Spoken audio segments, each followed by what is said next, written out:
You're listening to Strange by Nature, your guide to the strange, weird, unbelievable, and improbable wonders of the natural world.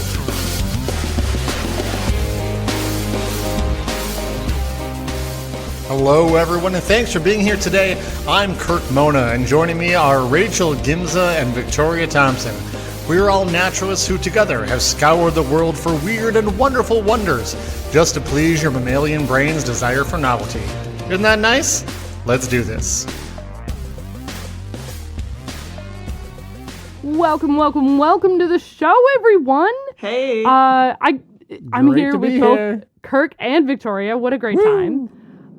I'm excited about my topic this week, so we're going to dive right in. Great. I'm also this is a excited bit of about a- my topic. Oh, yes. I love it when we're almost always excited. Mine's gross. That's always exciting. fun, too. That is always fun. Now, my topic this week is a creature feature. Nice. When you think of the world's most aggressive or fiercest animal, what do you think of? Oh, polar Just bears. off the top of your head. Honey Polar badger, bears. honey badger. Honey badger. Mm-hmm. Polar bear is really great. They are pretty great. Aggressive. Hippos. Mm-hmm. Hippos. Yeah, hippo. Mosquitoes. Ooh. Yeah. Tsetse In flies. a So- weird way. Yeah. They insist upon themselves. They do. So I am this week talking about the honey badger. Oh. Hey, woo! Kirk guessed it. It's there. Nice Kirk job. guessed it. Nailed it. And it's Ding, ding, ding. considered Bonus one of the points. more aggressive, but it might not actually be, but it is pretty, it's pretty fierce. Okay. Part of the reason why I wanted to talk about it this week is because it was actually in this year's March Mammal Madness. That's and right. It went pretty far, but didn't end up winning this year. This year's winner, spoiler for anyone who wasn't following along, it was the humpback whale that won Yes. this year's March Mammal Madness. I beat my fiance, so that's all that matters to me. Amazing. Have you And stopped we'll beating talk your about fiance? it more, but we talked about how we are going to do March Mammal yes. Madness on the podcast next year. Yes. And let our patrons are going to get to, well, you can all play along, but our patrons will get access to some special bonus content where we discuss what happened each round. So that's going to be really cool. But we'll talk about that I'm next year. excited about it. Yeah. Anyway, so it just was brought up back on my radar because of that this year. So I thought, we haven't talked about this mustelid. We might as well, right? So Yeah. what is a honey badger? Well, a honey badger is in the same family as weasels, actually. It's closer to weasels and otters than it is to like a North American badger, technically. Yeah. Okay, kind of makes sense, I guess. Phylogenetic tree-wise. But it is in the mustelid family. They are the largest terrestrial mustelid in Africa. They are anywhere between 55 and 77 centimeters long in body length. In American, that is 22 to 30 inches long, which that's big. thought they Don't were get me bigger wrong, than but that, I yeah. thought they were bigger as well. And Is that including the includes tail? that is including the tail. Wow. Wow, yeah, Yeah, they are so they're smaller not than I as- thought. It is not as big as you would think, but it's still pretty impressive. So it has the look of, when you think of a badger, it looks like a badger. It has like a black underbelly, like a line going across the middle of its entire body, from like its head all the way down through its back and its tail. The top of which is like this cream whitish color interspersed with some maybe black striping. And below that is all black. Now, the biggest thing that's pretty important is that it has really loose skin, which allows it to turn and twist much easier, especially if it's like something grabs a hold of it, that the honey badger is still able to twist and grab a hold, and it's just the skin that's being like pierced rather than the whole body. Honey badger don't care. They don't care. Thank you, Victoria. Yes. Yeah. So they're pretty cool. Not only are they a carnivorous species and pretty solitary, but they have pretty few natural predators, partially because of that skin. Not only is it like relatively loose, but it's pretty thick as well, which makes it really hard for any other animal to try to get to it. Yeah. Which makes sense. And it's also really what's the word? Badass. Yeah, badass is absolutely the word. They are very Self-confident. well known. They are well known for how ferocious they tend to be, especially if they are attacked.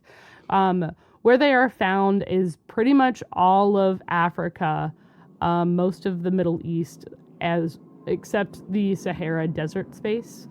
A big chunk, most of the Middle East, and then also includes the southern part of India. So they're pretty widespread. Yeah. Which I wasn't expecting. And I think they're really cool. So why do we care? So honey badger, not only are they like this fierce predator, but like Victoria said, honey badger do not care. The reason why Some they're people, called... If you some people don't know what why we're we're saying referencing that. there, by the way. There was a viral YouTube video from a long time ago. Forever ago. It's a Z Frank video.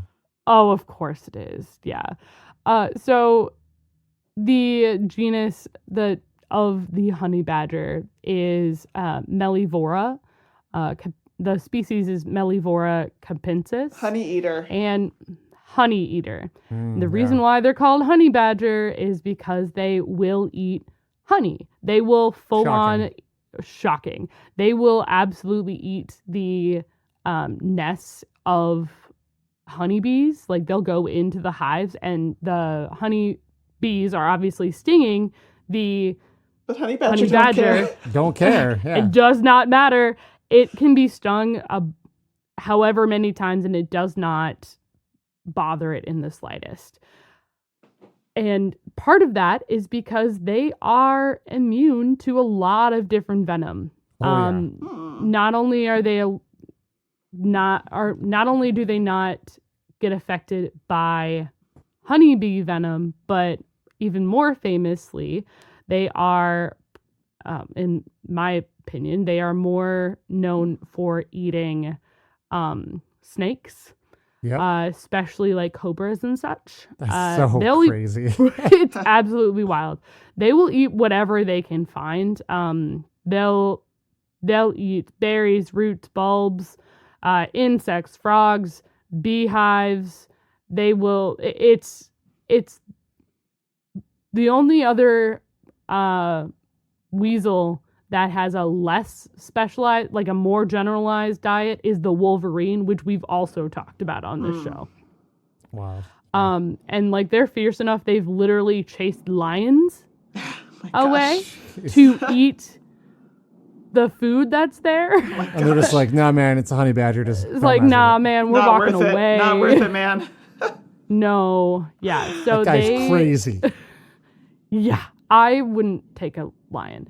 So they've also eaten like black mambas. Wow. Like they'll kill them and eat them. And part of it is because, again, they're pretty immune to a lot of venoms. Part of it is because of their thick skin. It just can't penetrate into their skin as well. And that doesn't allow the venom to get into like the bloodstream. So honey badgers are really wild in the fact that they can chase off lion cubs, and they're not worried about snakes at all because of their anti-venom properties. Like it just doesn't affect their bodies as much. But also if they get like, say, a very common thing for a lot of predators is to grab the back of a neck of another prey animal.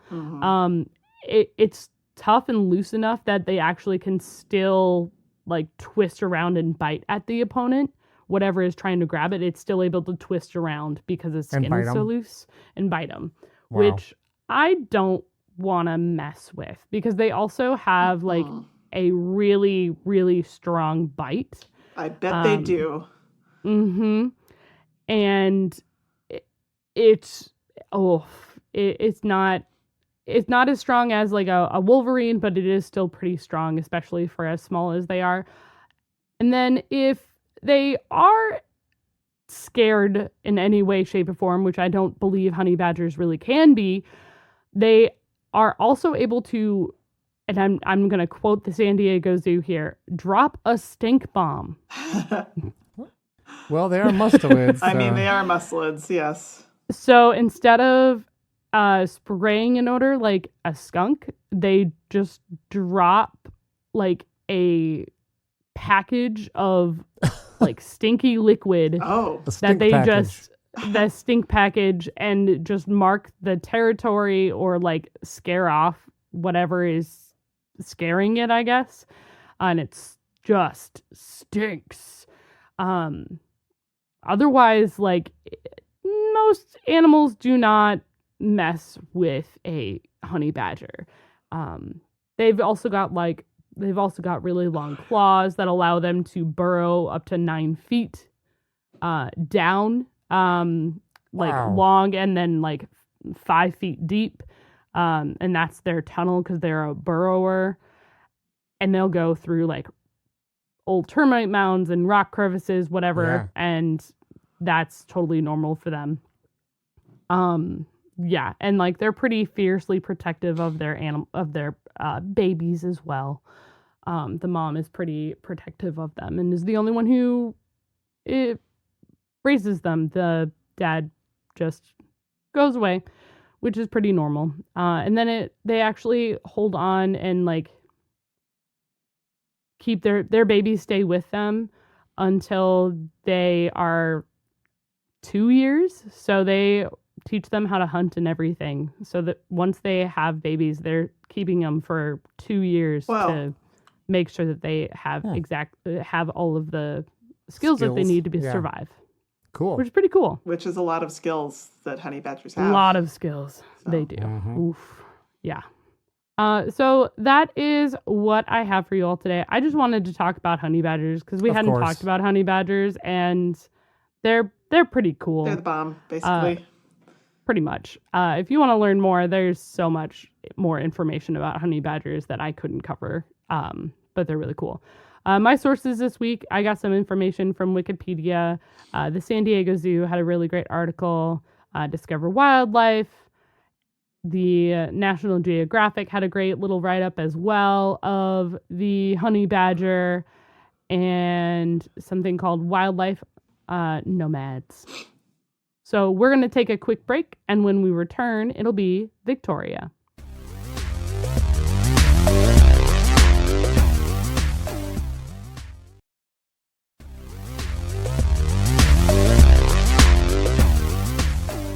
Hey, we're back.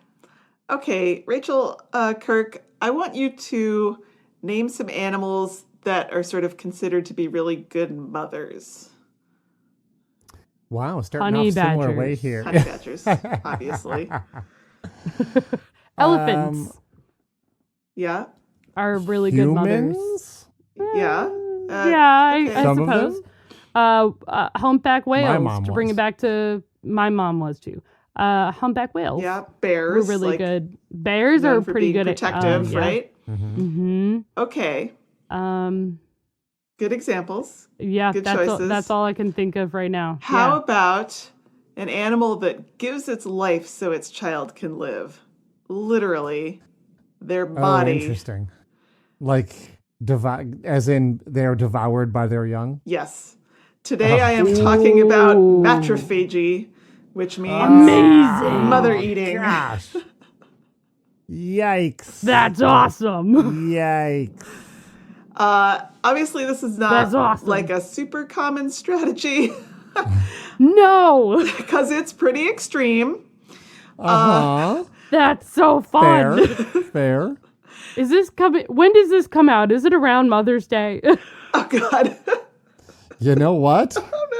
is didn't coming even think out. about that. This is supposed to come out on the 6th of May, so I think we're fine. Okay. Wow, that would have been I'm gonna look this up. When Good is timing. Mother's I Day? think it's the probably the 15th following weekend. or 16th. It usually is. Yeah. The 10th. Oh, the 10th. Okay. Ooh, so this is So- Mother's Day week that this episode drops. Good Uh-huh. job, Victoria. Good job, Victoria. Good Just job. in Totally time. unintentional, but somehow As a mother, appropriate. I think it was Day. the back of her head as her twins were devouring her alive, metaphorically. I mean, historically, that is what twins like to do. Yeah. Yes. That sounded better in my head. Sorry. Yeah. Yeah. Well, as I was saying, this is not a super common strategy, but there are several animals that do show this most extreme level of devotion to their offspring. I will say this is mainly found in invertebrates. The only vertebrate is actually kind of a edge case, and it's one, Rachel, that you talked about on the show a while ago, Oh. the Sicilian. Yes. If you don't recall, the babies scrape off the outer layer of the mom's skin with specialized teeth, which is gross. Yeah. But, the mom does I had survive blocked this that from my process. memory. The skin regenerates quickly, and the moms actually build up a thicker skin. Moms have to. Indeed.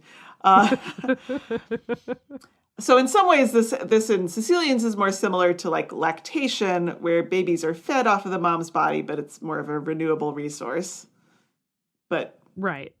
Okay.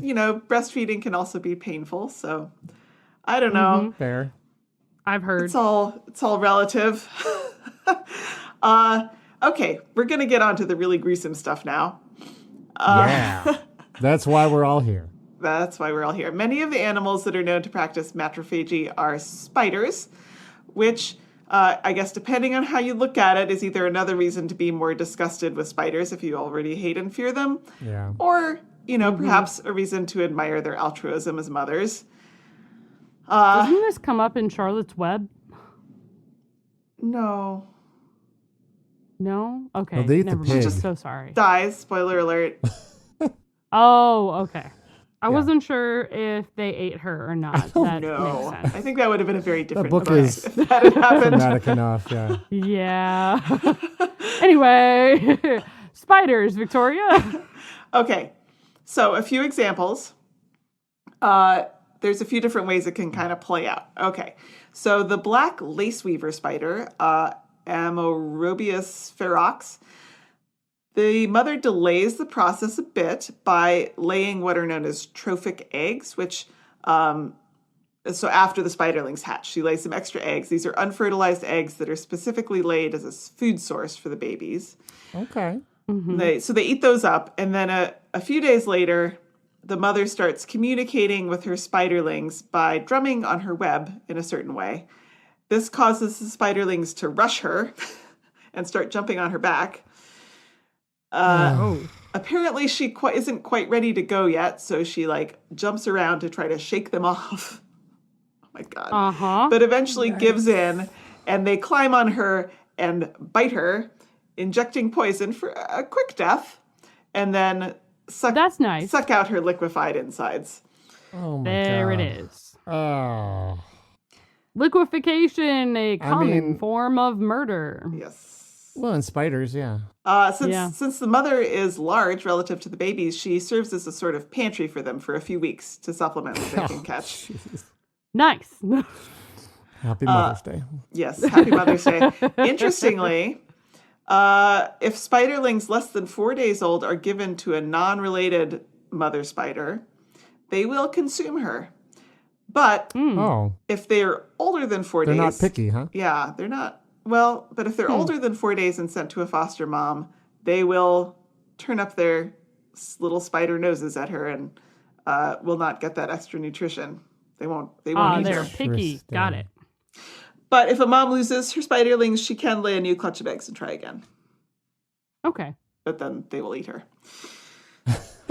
Yeah. So this is a one and done. I'm a mom Yeah. once. Now, I think it's worth pointing out that the creatures that do engage in this behavior tend to lay. This is a big parental investment, right? So, in Right. species where there's big parental investment, it tends to be fewer and larger babies. And this is the case with these spiders. You got to make sure they survive. Okay. Right? Yes. Yeah. All right. Next example. There's an Australian species of crab spider called Australomysidia ergandros. Okay. Which also, oh my God, the mom makes trophic eggs also, but they are apparently so large that she can't pass them from her body. Oh, come on. And then, Oh no. No. okay, so unfortunately, according to the see where this is Wikipedia going. I article, don't like it. Kirk, this is payback. I was not able to verify this information because the sources cited were closed access, paywall. Sure. But according to the Wikipedia article, and there was not a lot of information out on the web about this. Okay, the eggs liquefy inside her and meld with her hemolymph, which is basically her blood, and then the spiderlings bite, I think, joints of her legs or something to suck her dry. It doesn't On the inside? totally. No, I mean they don't go inside her, but they No. bite her. Oh, okay. It's just a convenient spot to, create like a Got it. little juice station. I'm not sure why she would make the eggs if she wasn't able, if they just dissolve again, but whatever. I'm sorry. I'm stuck on juice station. Would you prefer juicing station? Like, Oh, gross. This is not what Okay. I want in my Jamba juice. Thank you. All right. And then there is the European desert spider, which is Stegodiphyus lineatus, which can only lay one clutch of eggs. While she's still gestating, her digestive enzymes start breaking down her own gut gradually. that's After the eggs Okay. hatch, she regurgitates food from her body for the spiderlings, while her insides continue to degrade and liquefy. so she's barfing herself up for Yes, Uh-huh. she is. them. Oh, Eventually, she completely liquefies inside pretty much entirely, and the babies then puncture her and drink her dry within a few hours. Wow. Oh, boy. oh boy, here we Talk are. about the ultimate sacrifice. Yeah. Several other species in this genus, maybe all the species in this genus, also practice matrophagy, including some social spider species that practice a variant that's called gerontophagy, which, if you know your Latin at all, is like eating Right. old people. Yeah. Uh-huh. This is where spiderlings will not cannibalize their peers, but they will eat their moms and other old adults. Wow. There are other spider is species. really went- something. Oh, go ahead. They went new generation to taken over. That's at right. Your time's end. There are other spider species who do this, but we're going to move on to some other groups of organisms here. There is Oh, okay. one known species of earwig, which is a kind of insect, Uh-huh. Anatura harimondi, where babies completely consume the mom, not even leaving an empty husk like these spiders we were talking about, just straight up eat all of her. They clean their plate. Wow. That's They important. clean the plate, yes. They're members of the Clean Plate Club. Yeah. Oh, good. Yeah. In some species, this behavior is, like matrophagy, is dependent on the environment. So, for example, the pseudoscorpion Paratemnoides Ooh, I love pseudoscorpions. nidifactor, yeah. This seems to occur when there's some food scarcity. So it's like a strategy the mom will employ if there's nothing else to feed her Okay. babies. Okay. This seems to be the case in some spider species as well. Okay, That kind of makes more sense in a way. yeah. Yeah. I've saved the best for last here. Best in So my. excited. Okay. I love it. I'm ready. Okay. I'm Okay. going to talk to you about insects from the order Strepsiptera, which I had never heard of. They don't No. even have a real common name as a group, although they're sometimes referred to as Stylops, which is the name of one of the genuses in this order. Okay. Okay. The reason they're so little known is that, of course, they are endoparasites. Of course. of other they are. insects. Oh, good. Yeah. They can love that. Yeah, they can only briefly be found outside of a host. They are weird in lots of ways, and I may actually be doing a whole separate episode on them now that I've read about them. But That's fair. for the purposes of this episode, just know that the females have a very underdeveloped reproductive system and lack ovaries or any kind of genital tract. Okay. So it's just open in the gut. Just maybe? When they mate, the male performs what is known as a traumatic insemination. Yeah, that's not uncommon, unfortunately. Yeah. Making a hole to deposit the sperm. But there being no genital tract, fertilization and egg development occurred directly in the hemolymph, which is like that's the blood. Big bag of blood inside the insect. Which is it's interesting. It's a way to do it. Just mix everything together and shake it up. It's a mixed bag. When the eggs hatch, then the babies consume the mother from the inside out. Oh no! Of course. In a way. Well, how else are you gonna get out of there? Right? In a way, though, you wonder, like, is that kind of how it all began? Mm-hmm. Like that seems like the easiest way to do it. I mean, the easiest way is probably being laid an egg and just out you go. Yeah. Maybe. Well, but I mean, easier from an evolutionary standpoint. Like, that's fair. Inject your DNA into something else. This new thing starts to grow. It devours the food around it, and boom, you got more of them now. Like that feels like the most simplistic form of reproduction. Does feel primitive. So we have. I'm not advocating for it. We've discovered the plot of Alien, everyone. Oh, God, yes. All right. Okay. Well, that's the last one. You're welcome. That's what I have. I loved that, Victoria. That was so fun. Wow. What a wild thing. Just, can you imagine being the mom and just like feeling your guts become liquefied? What does that feel like? I can't. No. Ooh. Huh. Anyway. My source this week was pretty much Wikipedia. Like, I tried to track down some of the articles and they were all paywalled, so I looked at the abstracts, There wasn't a whole lot else out there that seemed legit on the web. So just hoping that those Wikipedia article authors got it right. Some days. Yeah. All right. It's really cool, though. They're not the joke they once were. No. True. All right, we're going to take a short break, and when we come back, Kirk will have something for us.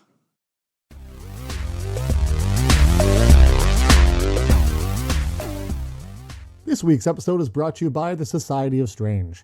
That's what we call our patrons over at patreon.com/strangebynature. Society members directly support the show they love, and depending on their level of support, get fun perks such as bonus content on select shows, insider photos, water bottle stickers, and here's a big one, every level of support gets every episode 100% ad-free. Come join the other lovers of the show, help keep this strange show going, and get those ad-free episodes. We'll see you all over at patreon.com/strangebynature.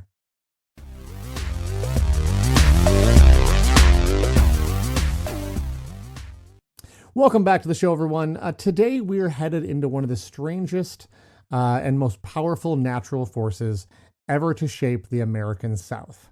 Now, that is saying a lot. Okay. This is a land shaped by hurricanes, right? So this is not hurricanes, though. This natural force wasn't really like a single storm or a flood, although it was related to both. It wasn't like a tornado or an earthquake. It was a log jam. Okay.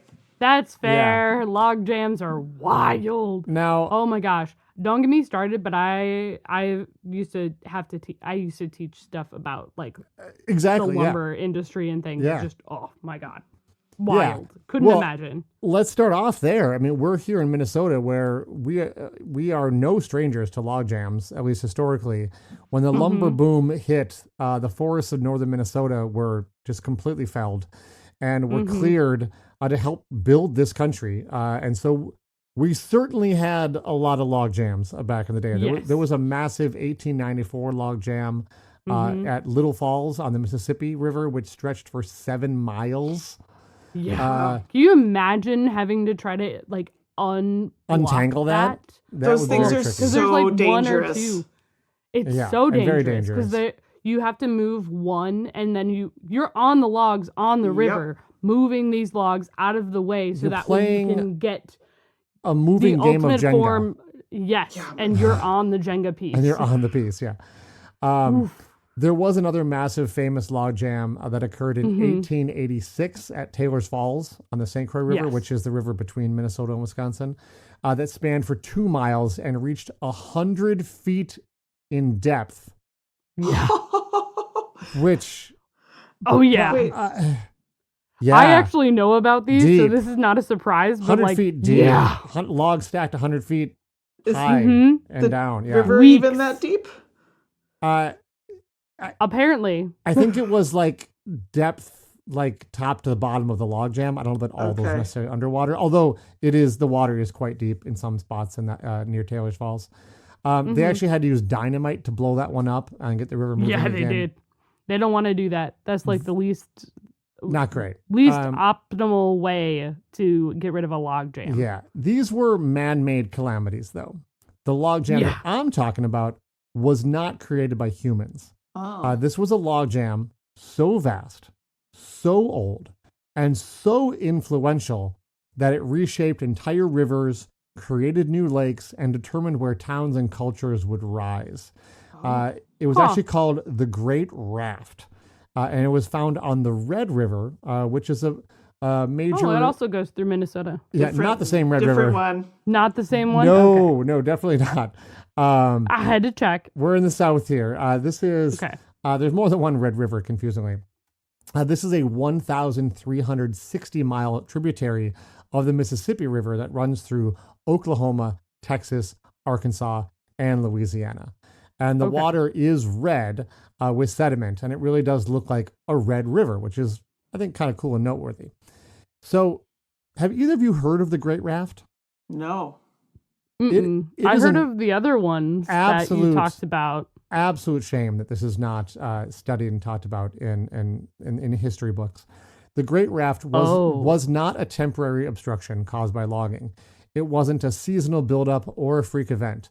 The terrain of the area, expanding forests, landslides, storms, all of these contributed to the Great Raft.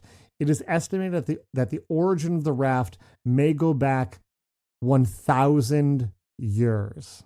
Oh, wow. Whoa. So imagine a log jam mostly existing in the same place for 1,000 years. And some people believe... I would say that it lives there now. That's it is. Yeah, it may have been there even longer. Just a landscape feature at that point. Yep. Yeah, this is just what this is. It's been there for 1,000 years. There's whole ecosystems within that raft now. Exactly what I was going to say. Yeah, this wasn't a freak accident. This was an ecosystem that formed slowly as storms toppled cypress and hardwood trees into the Red River. And over time, those trees interlocked, they trapped sediment, and they created a dense, layered mass that grew thicker and longer with every flood of every season for thousands of years. And by the time Europeans documented it, or in the early 19th century, the raft stretched for more than 100 miles. What? Oh my gosh. Yeah, that's not even a river at that point. Now. It's just a... No, it was not a river at that point. Some sections were so solid it stops. that people and horses could walk across. Plants started to grow on top of the raft. By some accounts, they said the only way you could tell that you were on the river is that there were no trees. There was trees on the left and trees on the right, and then you were on the raft in the middle. Trees underfoot. And water There's trees did underfoot, yeah. water did move through. This was not a static structure. It shifted, it rose, it settled So as the river it's changed. not a bridge. No. It backed, you can imagine this really stopped up a lot of water. And so this made water back up into the surrounding lowlands. It created a long chain of long, narrow lakes. You have Caddo Lake, Cross Lake, Black Bayou, and others owe their origins to this strange natural dam.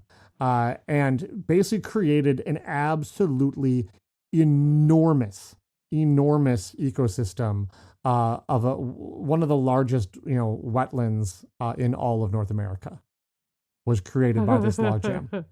That's so cool. But Now- oh man, high risk, high reward if you're going across that. Yeah. Now Yeah. these lakes that were created were a really big deal. They became ecological engines that were they were feeding wetlands, they were attracting wildlife, and they were shaping the landscape in ways that remain today, even though, spoiler alert, the raft is gone now.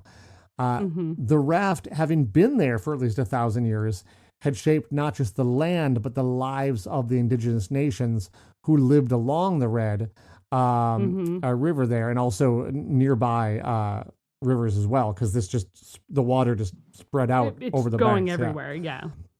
So for the Caddoan people in particular, the raft and the lakes it created were central to their daily lives.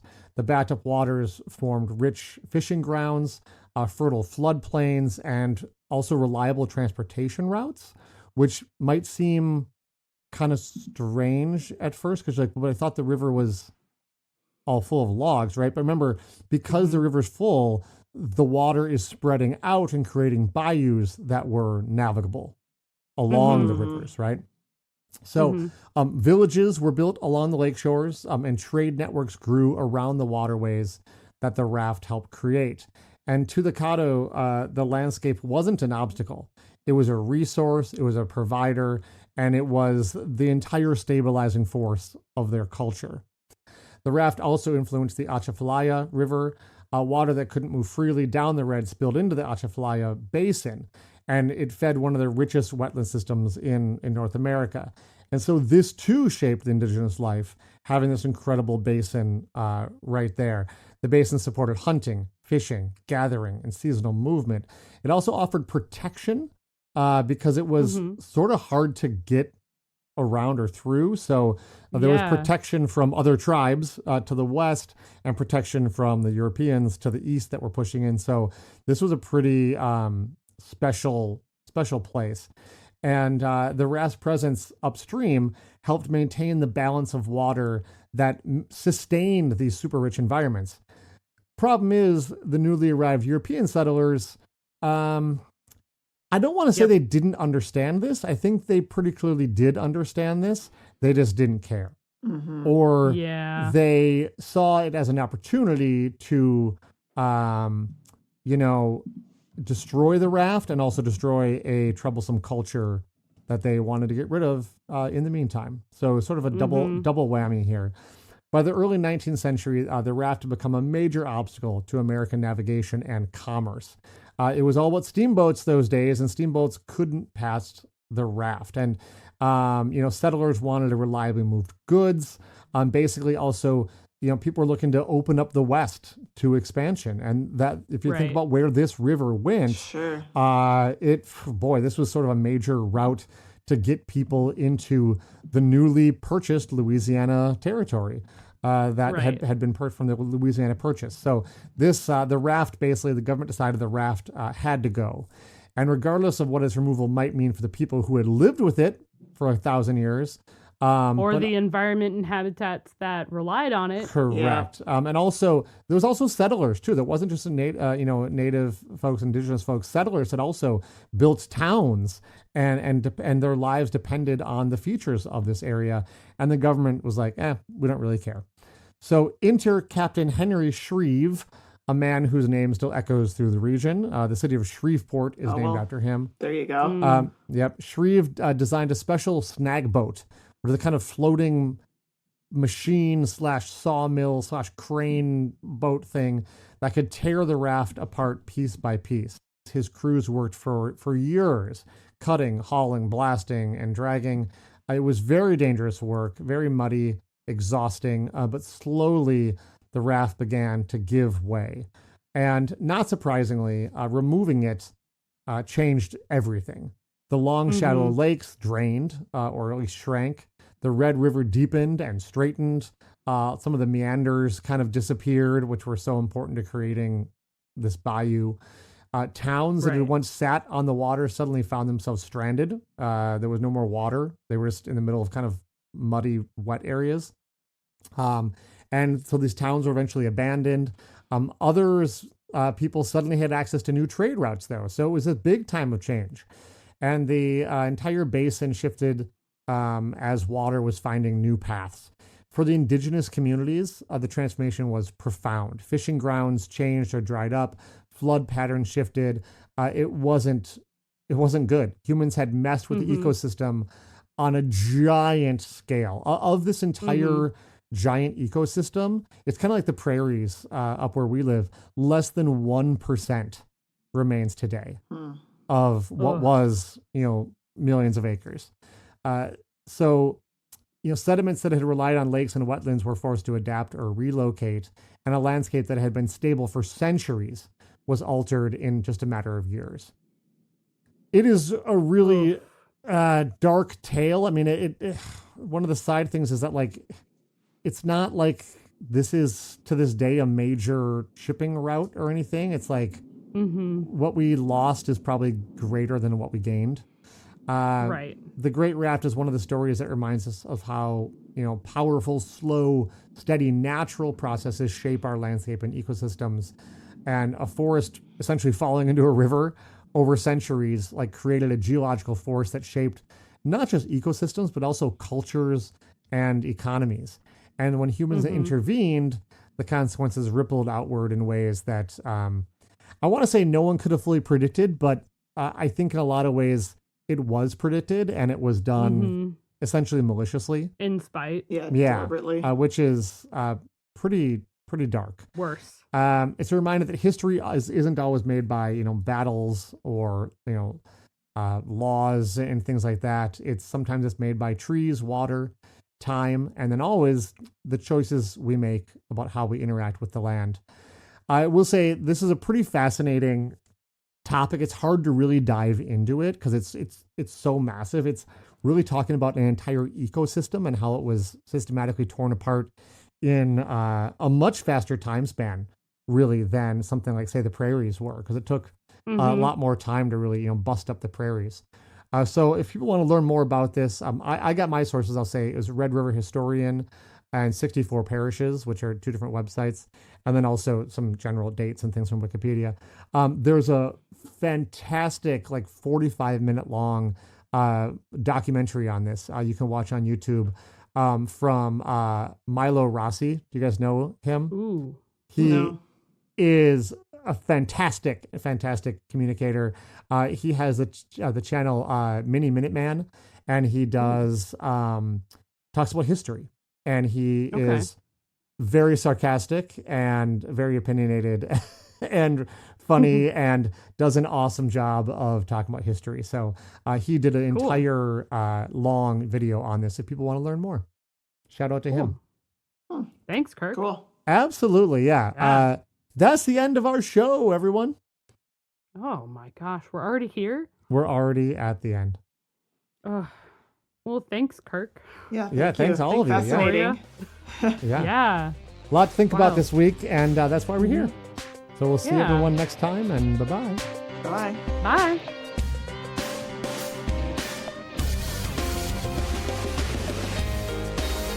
Thanks, everyone, for listening to today's show. Be sure to subscribe.